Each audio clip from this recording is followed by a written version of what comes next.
रामपुर गांव में कभी एक मेहनती किसान रहता था। सुबह से शाम तक वो खेत में काम करता रहता था। खूब पसीना बहाता था, फिर भी उसके दिल में गहरा दुख था, क्योंकि चाहे वो कितना भी ध्यान दे फसल उगाने में, उसकी फसल का स्वाद कुछ खास नहीं होता था। गांव वाले हैरान होकर कहते, इस किसान की फसल तो मट्टी जैसी फीकी है। लेकिन किसान जानता था कि उसने मेहनत में कोई कमी नहीं छोड़ी, बस लगता था कि किस्मत उसका साथ नहीं दे रही है।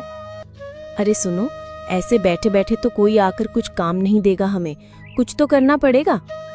लेकिन क्या करें, सब्जी उगाने के लिए कोई जमीन नहीं है, मछली पालन के लिए कोई तालाब नहीं है। इस बदकिस्मती के साथ दुनिया में जीते रहने का मन ही नहीं करता। ऐसा क्यों कह रहे हो? अगर मन में इच्छा हो तो रास्ता निकल ही आता है। इच्छा तो है, लेकिन क्या करें बताओ, कोई तरीका नहीं मिल रहा।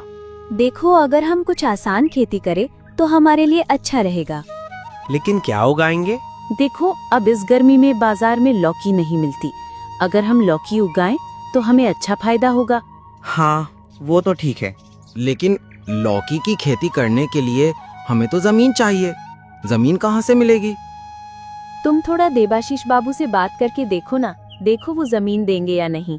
तुम जब कह रहे हो तो मैं एक बार बात करके देखता हूँ, लेकिन मुझे नहीं लगता देवाशीष बाबू राजी होंगे। तुम एक बार तो बोलकर देखो, कोशिश तो करनी चाहिए। अगर काम नहीं हुआ तो बाद में कोई और तरीका ढूंढा जाएगा। ठीक है, मैं थोड़ी देर में देवाशीष बाबू के पास जा रहा हूँ। देखते हैं मदद करते हैं या नहीं।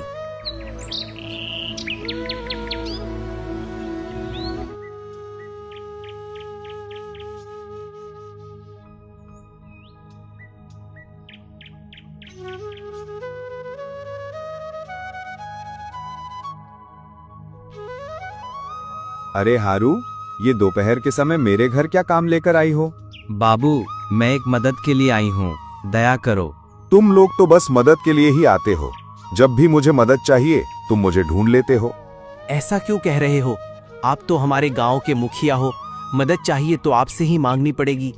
चलो जल्दी बताओ, क्या मदद चाहिए? बाबू, मैंने फैसला कर लिया है कि इस बार मैं लौकी की खेती करूंगा। अगर आप मुझे थोड़ी जमीन दे सकें तो मेरे लिए अच्छा होगा। क्या मैंने तुम्हारे लिए जमीन खरीद रखी है? जब तुम्हें जरूरत पड़ेगी मैं तुम्हें जमीन दे दूंगा। बाबू, मैं ऐसे ही नहीं मांग रहा हूँ, मैं जमीन के लिए पैसे भी दूंगा। लौकी की खेती करने के बाद जो फायदा होगा मैं वहां से आपको पैसे दे दूंगा। क्या मैं आप लोगों पर भरोसा करके अंदर जाऊं? आप लोग लौकी की खेती करोगे और उससे फिर मुनाफा भी कमाओगे। हाँ बाबू, हमें तो अच्छा खासा फायदा होगा। मैं यहाँ बैठकर आपका मुनाफा नुकसान गिनने वाला नहीं हूँ। मैं आपको कोई जमीन नहीं दे सकता। ऐसा मत कहो देवाशीष बाबू, थोड़ा मदद करिए। अगर आप दया नहीं करेंगे तो हम कहाँ जाएंगे? हमें तो भूखे मरना नहीं है। दुनिया की आबादी कम हो जाएगी। अब यहाँ से चलो, बेकार की बातें करना मुझे पसंद नहीं।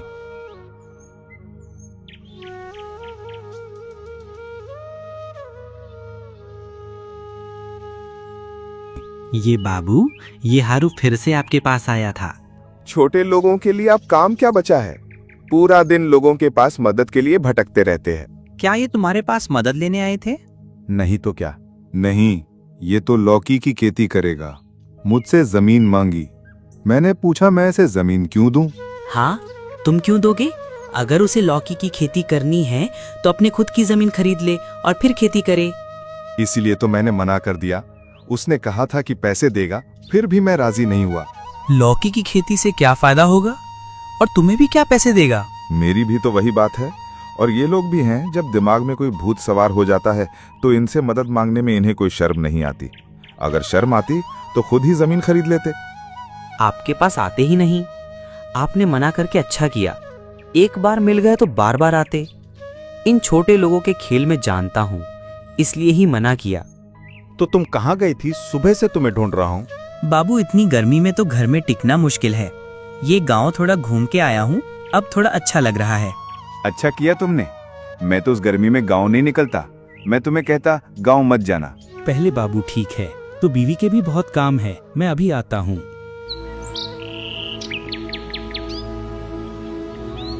देखा, मैंने कहा था ना, देवाशीष बाबू किसी भी हालत में मुझे जमीन देने के लिए राजी नहीं होंगे। अगर देवाशीष बाबू हमें जमीन देते तो क्या उन्हें ज्यादा तकलीफ होती? किसको क्या बताऊं, तुम जानते ही हो देवाशीष बाबू को आखिर ये गांव का मोरल कौन बनाया था। गांव वालों की मदद वो कभी नहीं करते, मदद तो छोड़ो ऊपर से अपमान भी करते हैं। तो अब बताओ लाव की खेती कैसे करूं? अब इस बात को लेकर बहुत चिंता हो रही है मुझे। अब क्या खेती करने का फैसला छोड़ दूं? और क्या करूं? अब तो यही करना पड़ेगा ऐसा लग रहा है। इसके अलावा कोई रास्ता दिख नहीं रहा। अरे यार, तुम लोग इतने परेशान क्यों हो? किस बात की चर्चा कर रहे हो? और मत बोलो, दादी सोच रही थी इस बार हम लौकी की खेती करेंगे, इसलिए देवाशीष बाबू के पास खेत के लिए गए थे, मगर देवाशीष बाबू ने तो कुछ दिया ही नहीं, उल्टा अपमान करके भगा दिया। तुम लोग क्या करते हो? तुम लोग क्यों देवाशीष बाबू के पास जाते हो?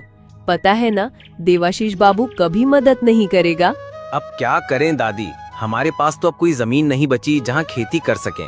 मजबूरन देवाशीष बाबू के आगे झुकना पड़ेगा। अभी तक कोई रास्ता नहीं मिला तुम लोगों को? नहीं दादी, अभी तक कोई उपाय नहीं मिला। मैं एक आइडिया देता हूँ। सुनो, लौकी की खेती तो तुम घर की छत पर भी कर सकते हो। घर की छत पर कैसे? जैसे जमीन में खेती करते थे वैसे इसमें कर लो। इससे तुम्हें जमीन के लिए पैसे भी नहीं देने पड़ेंगे और दोगुना फायदा भी होगा। सच में मैंने ये कभी सोचा तक नहीं था।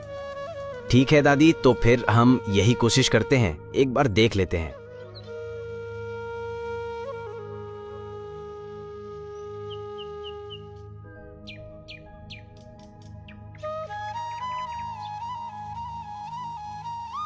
ओ बीबी, देखो देखो, हमारे लौकी कितनी अच्छी हुई है।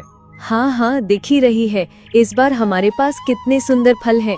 अब हमें अच्छा खासा मुनाफा होगा, देखो। हाँ, देवाशीष बाबू ने हमें रोकने की बहुत कोशिश की थी, लेकिन किसी भी तरह वो सफल नहीं हो पाया। इस बार हम मुनाफा कमाकर देवाशीष बाबू को दिखाएंगे। ये सब संभव हो पाया उस दादी की वजह से। अगर बुढ़िया हमें रास्ता ना दिखाती तो हम कभी लौकी की खेती ही नहीं कर पाते। इस गर्मी में बाजार की हालत देखो, लौकी अच्छे दामों में बिकेगी, समझे? लौकी खाने से शरीर और दिमाग दोनों ठंडे रहते हैं। लौकी उठाने का टाइम हो गया है, अब इन्हें बाजार में बेचना पड़ेगा। ये लौकी जल्दी जल्दी तोड़नी होंगी, वरना ज्यादा पक जाएंगी तो बिकेंगी नहीं। तो चलो बुढ़िया को भी बुलाते हैं, वो हमारी मदद करेंगी। हम भी बुढ़िया को 2 लौकी दे देंगे। हाँ हाँ, वैसे भी बुढ़िया ने हमें जो मदद की है उसका ये तो कुछ हिस्सा ही है। तो चलो आज ही लौकी उठा लेते हैं, कल हम बाजार में बेचेंगे। अच्छा, मैं सारी व्यवस्था कर देता हूँ। बाबा हारू, तुमने तो कमाल कर दिया यार। तुम्हारी लौकी की पैदावार तो इस बार काफी अच्छी हुई है। हाँ बाबू, अगर रोकना ही हो तो क्या रोक कर रखा जा सकता है? जिसकी पैदावार अच्छी होती है उसकी पैदावार तो अच्छी ही होती है ना। तुम तो मुझे चिढ़ा रहे हो जरूर। चिढ़ाने से कोई फायदा नहीं हारू। देखो, अगर मैं तुम्हें पूरी मदद देता तो क्या तुम अपनी मेहनत से कुछ कर पाते? अब ये सब बातें छोड़ो बाबू, अगर तुम्हें लौकी लेनी है तो ले सकते हो, नहीं तो थोड़ा हट जाओ, मेरे ग्राहक आ रहे हैं। हाँ हाँ, मैं तो तुमसे लौकी लेने आया हूँ। 2 दे कहता हूँ। दे दूंगा, कोई दिक्कत नहीं, लेकिन लौकी की कीमत बहुत है। बहुत मतलब सोने के भाव लौकी बेच रहे हो क्या? हाँ, सोने के भाव लौकी बेच रहा हूँ, क्योंकि इस बाजार में मेरे अलावा कोई और लौकी नहीं देगा। तो मुझसे लौकी का पैसा लोगे? क्यों? क्या आप इतने बड़े आदमी हो कि आपसे लौकी का पैसा नहीं लिया जा सकता? आप मेरे दुकान पे लौकी लेने आए हो तो पक्का पैसा देना होगा। क्या तुम मुझे बेइज्जत कर रहे हो? अगर तुम्हारे पास आकर मदद नहीं मिली तो बार बार तुम्हारे पास क्यों आऊं? लौकी लेना हो तो सही दाम देकर लेना पड़ेगा। ठीक है, मैं दाम दूंगा, लेकिन मुझसे थोड़ा कम कर दो। देखो बाबू, बेकार की बात करना मुझे पसंद नहीं। अगर लौकी लेने की इच्छा है तो सही दाम लेकर जाओ, नहीं तो दुकान से चले जाओ, मुझे शांति से लौकी बेचने दो। अरे घबराओ मत, तुम्हारी लौकी का दाम कितना है? कुछ मत बोलो बूढ़ी औरत, आज तो लौकी सोने की कीमत पर बिक रही है। मेरे लिए तो कुछ भी ठीक ठाक नहीं है। लौकी नहीं, बिल्कुल सोने की लौकी, वो तो देख ही सकता है रे। तेरी समझदारी में ही तो आज सब है। तू नहीं होता तो क्या होता? एक जमीन के लिए मेरी इतनी स्वादिष्ट लौकी की खेती होती ही नहीं। सब तेरी मेहनत है दादी माँ। मेहनत कर तो मेहनत का फल मिलता है, और दूसरों के लिए किसी की जिंदगी रुकती नहीं हारू। ऊपर वाला किसी न किसी तरीके से इंतजाम कर देता है। धन्यवाद बूढ़ी माँ, और जो भी फायदा हुआ है पत्नी के लिए एक सोने का चूड़ी बनवा दूंगा। अपनी मेहनत और समझदारी से उसने खेती में ऐसा नाम कमाया कि लोग उसे बड़े किसान, यहाँ तक कि बड़ा आदमी कहने लगे। आज उसके पास सब कुछ है, जमीन, अनाज और नाम। कहा जाता है कि उसकी पैदावार इतनी अच्छी होती है कि दूर दूर से किसान उसके पास बीज लेने आते हैं। सुबह से ही उसके आंगन में लोगों की भीड़ लगी रहती है। कोई धान का बीज मांगता तो कोई लौकी की बेल के लिए सलाह लेने आता।